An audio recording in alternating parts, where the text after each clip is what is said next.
had a good day, and like I had the time of my life for the first time in a long time. So I'm feeling great. Good. What was set out to be a 10-minute short film ended up becoming a 1 hour and 30-minute feature film. No studio, no budget, no film crew, just a camera, a vision, and faith that could move mountains.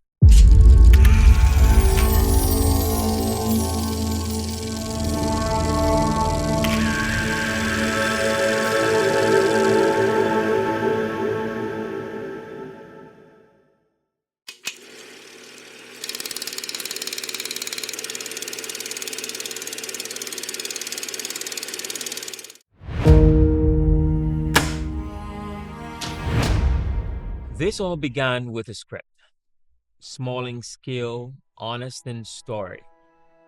But as I started shooting, it became clear there was more here, more to show, more to say, a bigger story to tell. I had no team, no lighting kits, no gaffer. At first, Jad Pierre and his girlfriend helped in pre-production, trying to get sponsors, but to no avail. Then they started with me in the production phase. At first, I assigned Jad to shoot, but then I quickly realized after reviewing the footage when I get home every evening that I'm not getting the cinematic shots that I needed, and so I would need to take over. So I did. This was not a control thing, but a strategic move to safeguard the production with the limited time that I had with the actors and the location. For instance, I had Cheyenne Coles for just about 2 weeks before she had to go back to work. So I scheduled all her shoots first, and I had to race against time to get it all done in time. Kareem, on the other hand, was more flexible to work with. So eventually, it was just Kareem and myself on set after Jad left. Every now and then, I would get a little help from Lonnie, Justin, and Gibson Charles, who would help in carrying equipment and holding lights, etc. Ted Sanford also gave me some time from his busy schedule, and he did about 3 scenes with me. Now, I had to direct, light the scenes, frame the shots, and run audio, not because I wanted the credit, but because there was no one else available to do it for free, and I needed to do it well and not leave it to someone who may not do it properly. And this was not an easy task, to monitor the technicals and to guide the actors simultaneously. So multitasking was a skill that was heavily employed here.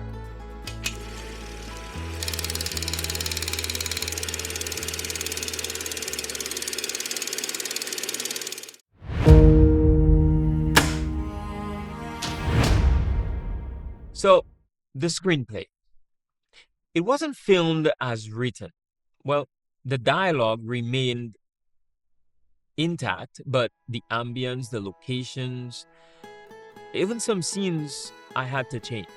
Props and everything else had to have been changed. I didn't have the perfect house, or props, or lighting, or location. So I had to adjust. I had to rewrite, reimagine on set in the moment to make it work with what we had at the time.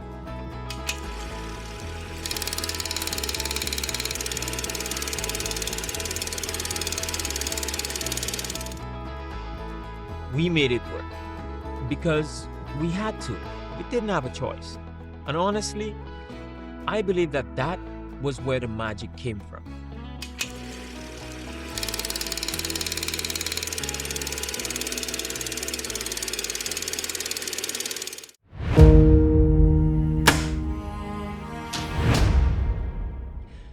Then came post-production. Editing, I did it myself. Color grading, me. Sound design, me. Every footstep that you hear, every ambient sound, every music, everything that you will hear was created in my little home studio.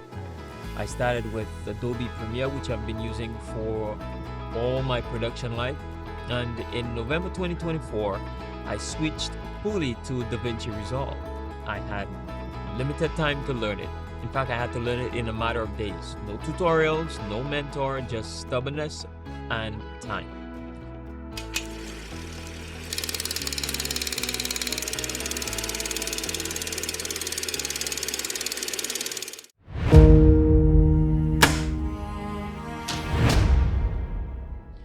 There were moments I almost walked away. Times I told myself maybe this isn't the film, this isn't the movie. Maybe the next one will be better, so let's probably write a new script and work on a new one. But then I remembered that every masterpiece begins as a mess. The courage to finish is what makes it matter.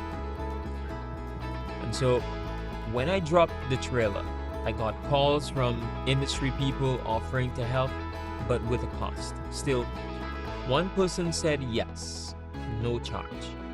That's Kinoa Dublin from LA. He gave us the opening score, one piece of music, one gesture, and that was enough to remind me to keep going. And I think that really fueled in the last couple of days to really push the film over the finish line.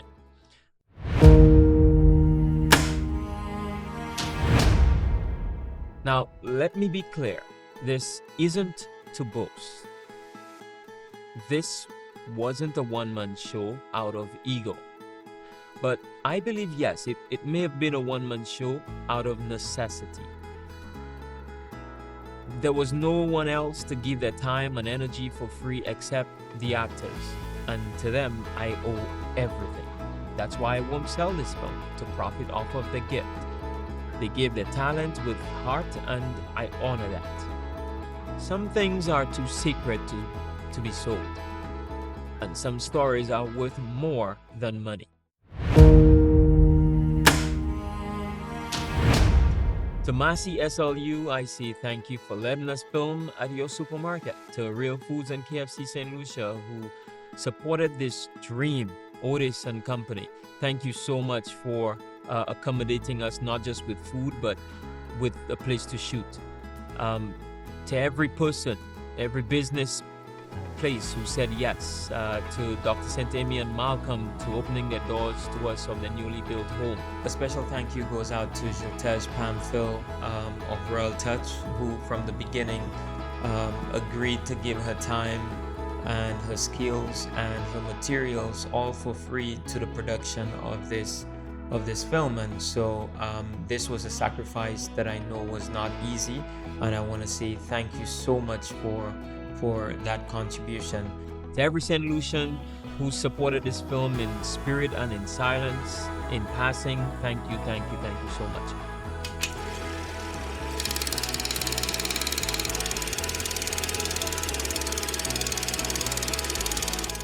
So now, St. Lucia, it is your turn. Come see what a dream looks like when it's built without resources, but never without heart. Heartfall premieres May 24th and 25th at Caribbean Cinemas. This isn't just a movie, it's proof that with vision, sacrifice, and just enough faith, impossible is just a word.